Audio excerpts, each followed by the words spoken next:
everyone, I'm Lauren, and today we're going to talk about some book covers.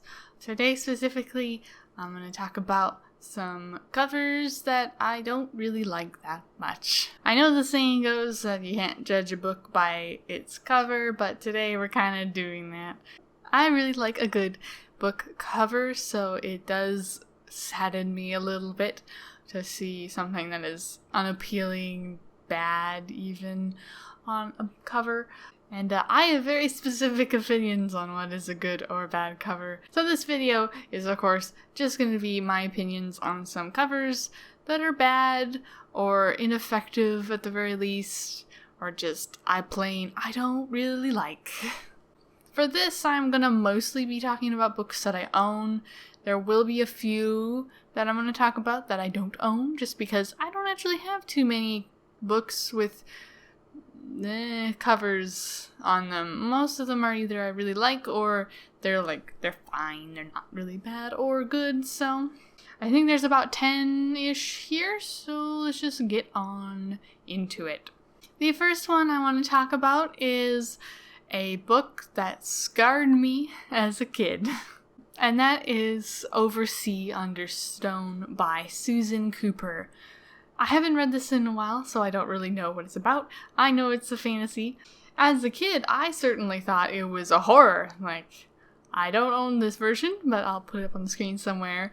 It has these, demon-y eyes, and, this man in a cup, and an owl, and so it's just what?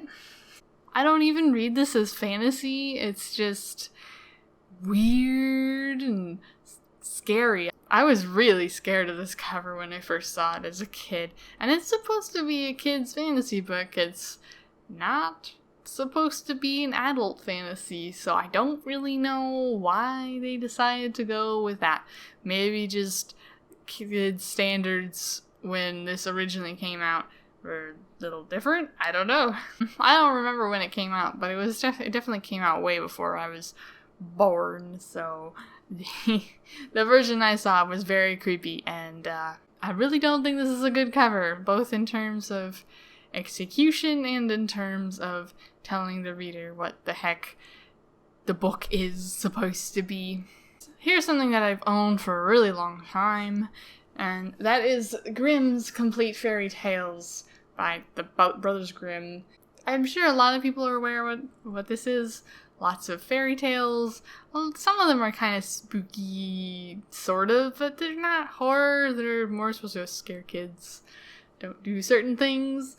But what is this? I don't know if it'll come up on camera very easily, because even in person, it's hard to tell what's going on here.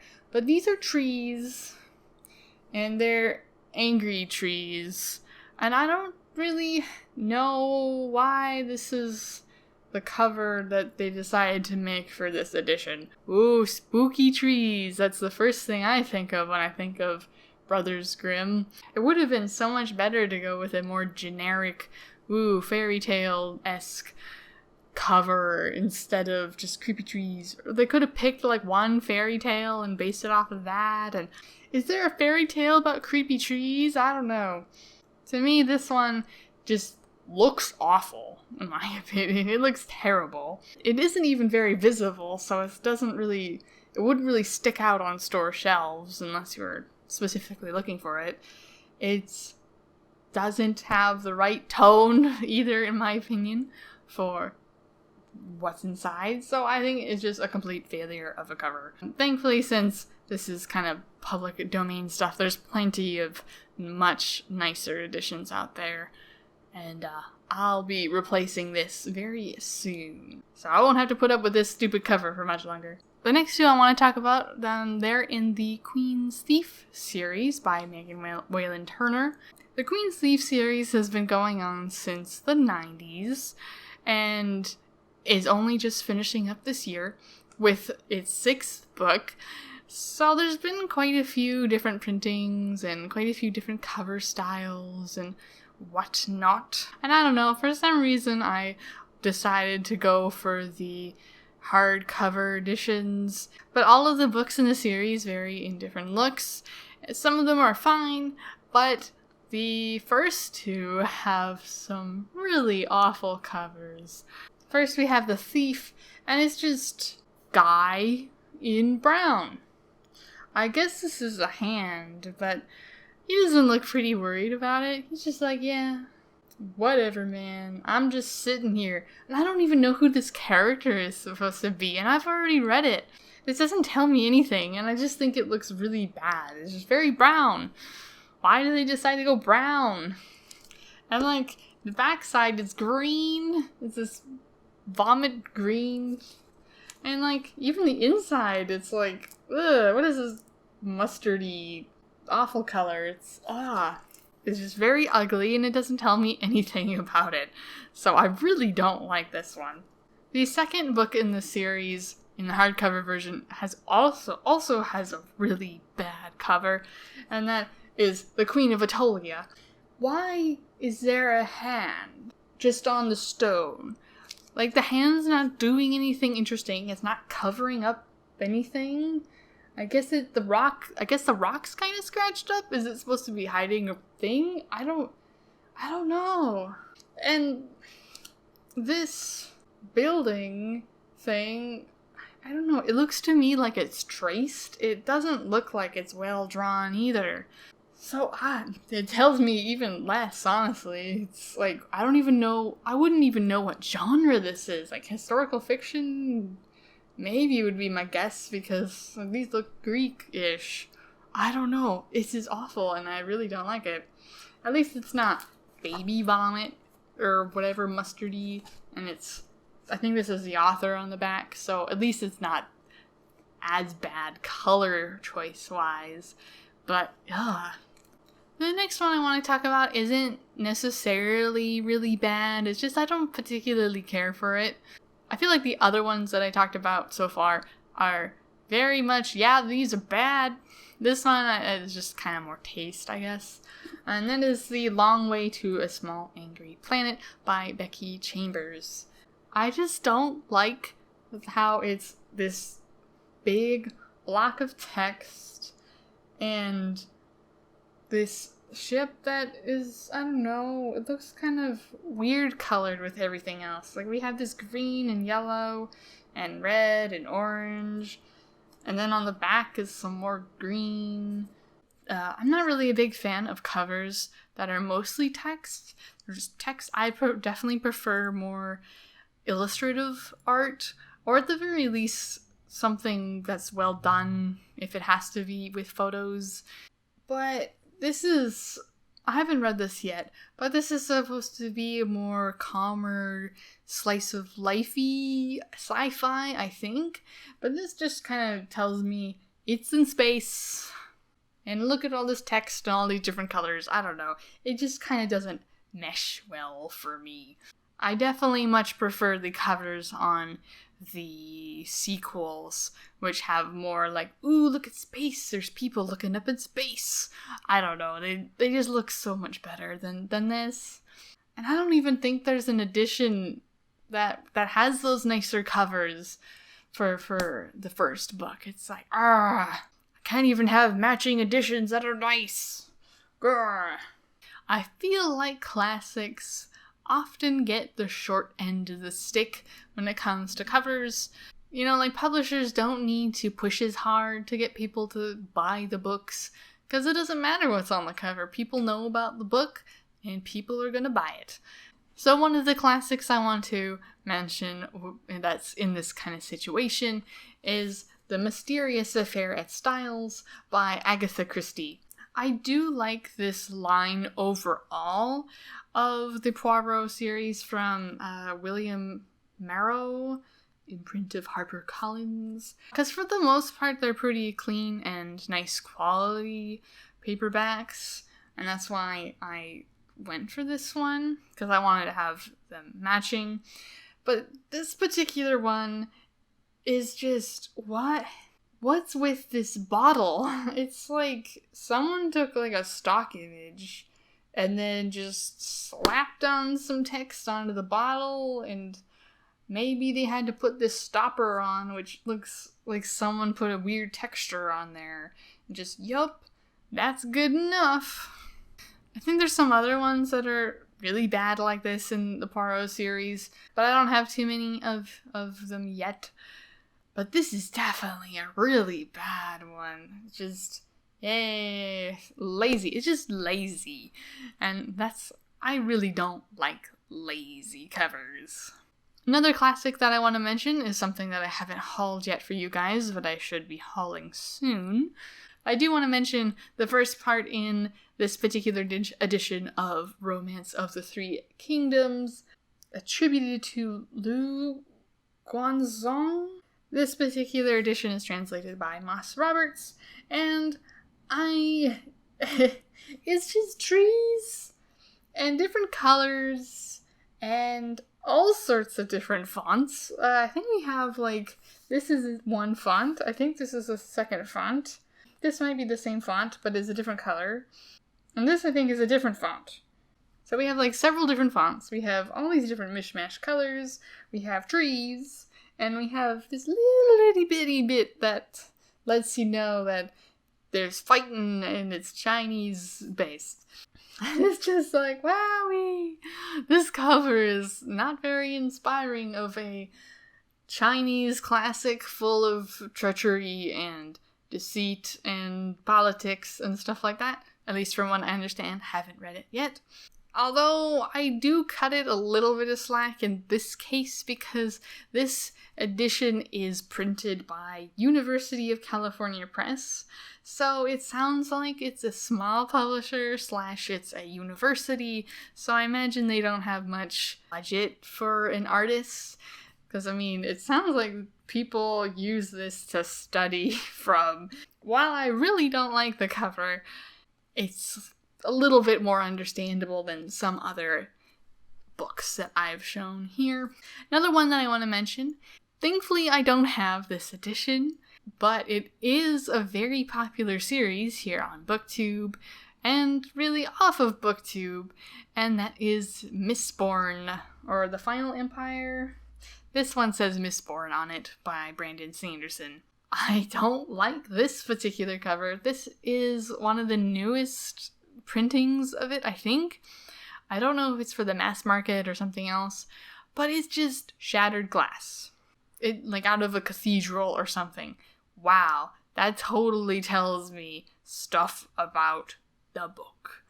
It's just another one that seems so lazy to me.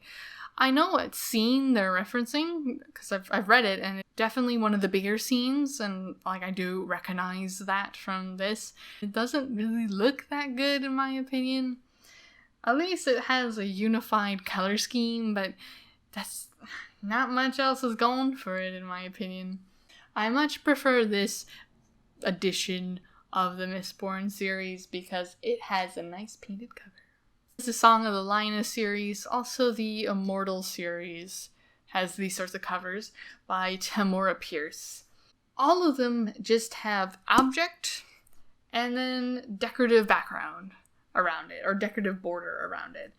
It just seems, again, lazy. I don't even really remember the horse taking a huge part in the story anyway. It's just, Lana has a horse, and I don't know if the horse has a name, I don't remember.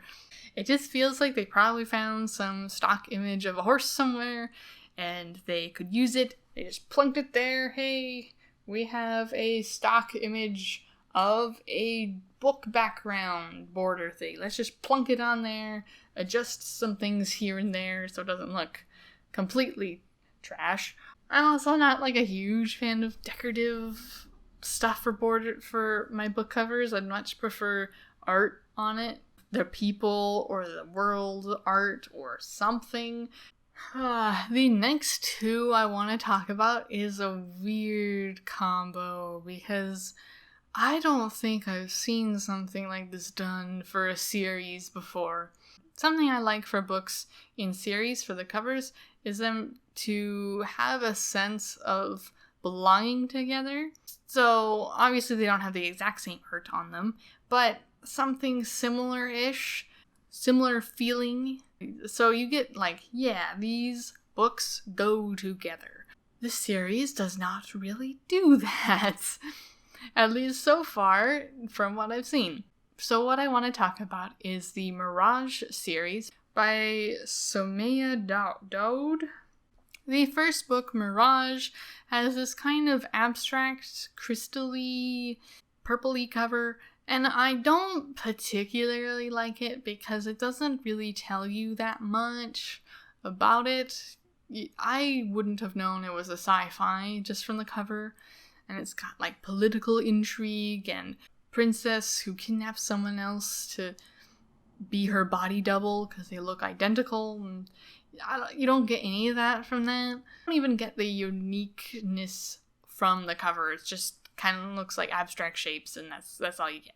The cover of the sequel that isn't quite out yet, I think, Court of Lions, kind of fixes that, I guess, but at the same time, it makes it so that it doesn't look quite right in the series. It looks like it's in a totally different series, or at the very least, like a side series or a side story.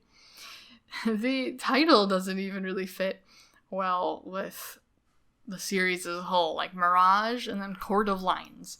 Like, I don't know why we jumped styles for titles. I don't know.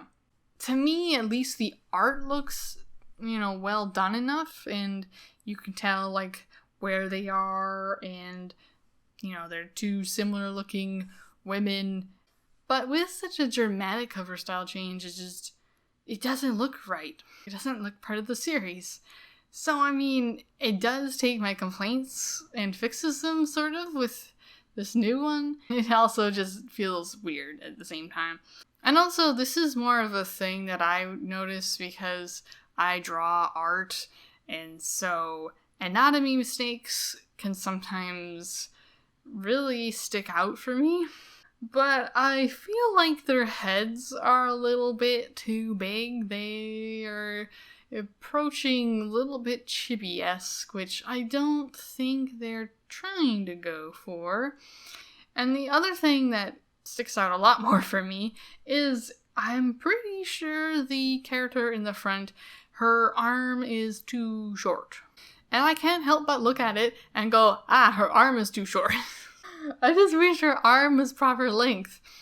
It's hard to really illustrate that without trying to figure out where my camera's pointed and do stuff.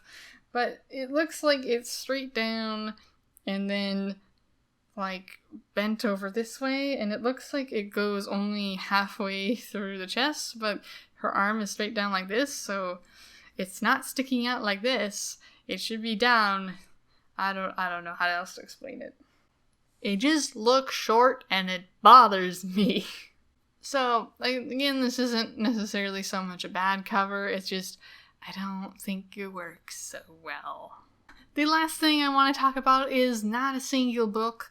It is a series of books, and they're not even in the same story. They're just multiple different books published in a line of books, I guess. And that is the Penguin Clothbound Classics. I think I get why people really like these. They have nice colors, and so they're not offensive in that sense, but I don't really like them because they're just plain cover and then abstract shapes all over them. Sometimes they're a little bit less abstract, but just random shapes, and I don't know, I don't really like covers that are just decorative and don't tell me a whole lot about the book. This is definitely highly a taste sort of thing, but I take just a cover with a painting on it any old day than abstract shapes, like they kind of do with their black classics or their regular classic line. I don't remember what that's called, but I do like those ones a lot better than the cloth-bound ones. Anyway, those are just a bunch of books that I had around or was thinking about that I don't particularly like the covers of. Let me know in the comments below if you have similar feelings or different feelings about any of these books that I mentioned today, or if you have some other cover that you really don't like that you want to talk about. Feel free to do so. And thank you so much for watching, and I hope to see you again in another video. Bye!